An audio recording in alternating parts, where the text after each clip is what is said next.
I was having a conversation about a week ago with a guy who I highly respect, like in the business world. And he was so excited. We were just talking about like making investments.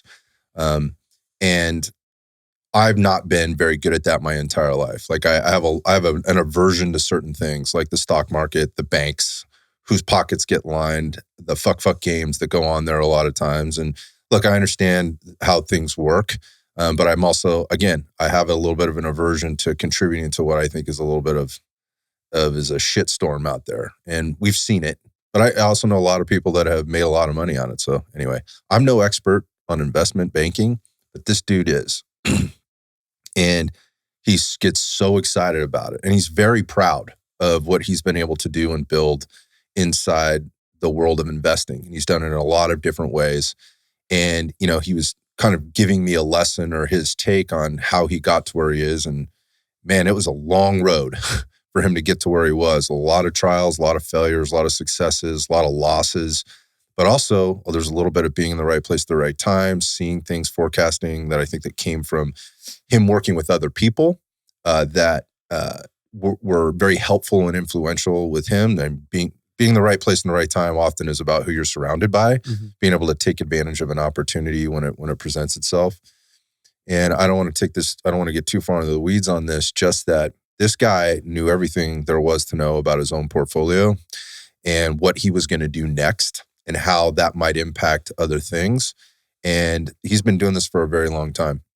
My point there is I started kind of looking at it, and invariably this conversation sort of changed over into kind of how the business is going at Red.Fitness, what's going on with the podcast and some of the other projects we and I have been working on. And then it gets into the conversation about his own health and fitness. Because I don't know if you guys get this, but they always feel like not always, but oftentimes they feel like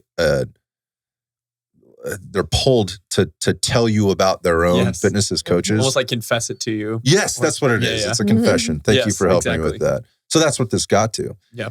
It's very interesting, the amount of time that this guy had spent investing in his finance and all the things that he had done.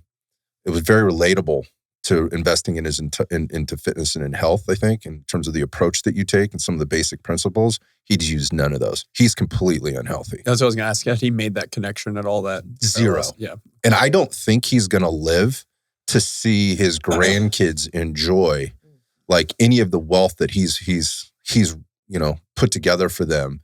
Again, something he's very, very proud of. I honestly don't think he's that unhealthy.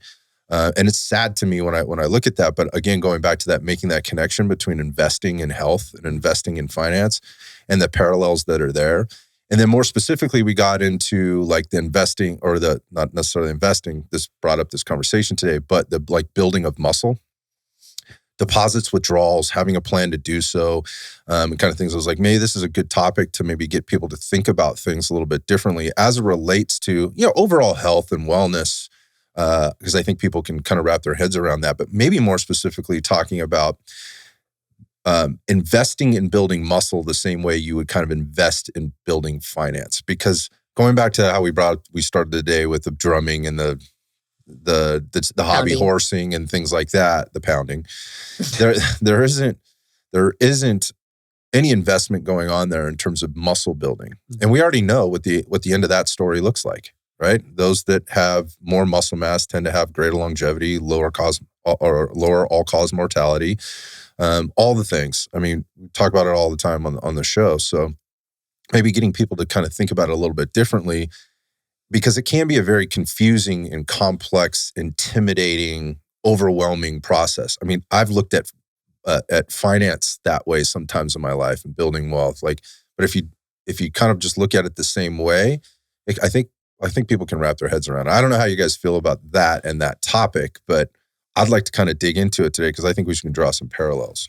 I think the first thing that popped in my mind when you're saying that is there's, just like you said with finances, there's two kind of points of this. There's the tried and true basics of what you can focus on and invest in, and kind of what everyone does. And if you think of this in finance, like most people have a 401k, most people have a Roth IRA or something like that. It's kind of where it starts. That's where it starts. These are the basic. It's a lot about consistency over the lifespan. You just do this.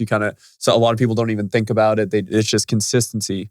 then you can get very fancy with it. You can get very dialed in to where you're day trading and doing all that kind of aspects of it as well. And that's the same thing with health and fitness or building muscle. Is there's these initial things that you need to do to find your foundation to build daily before you can. And I would argue, if you're not doing these foundational things, you have no.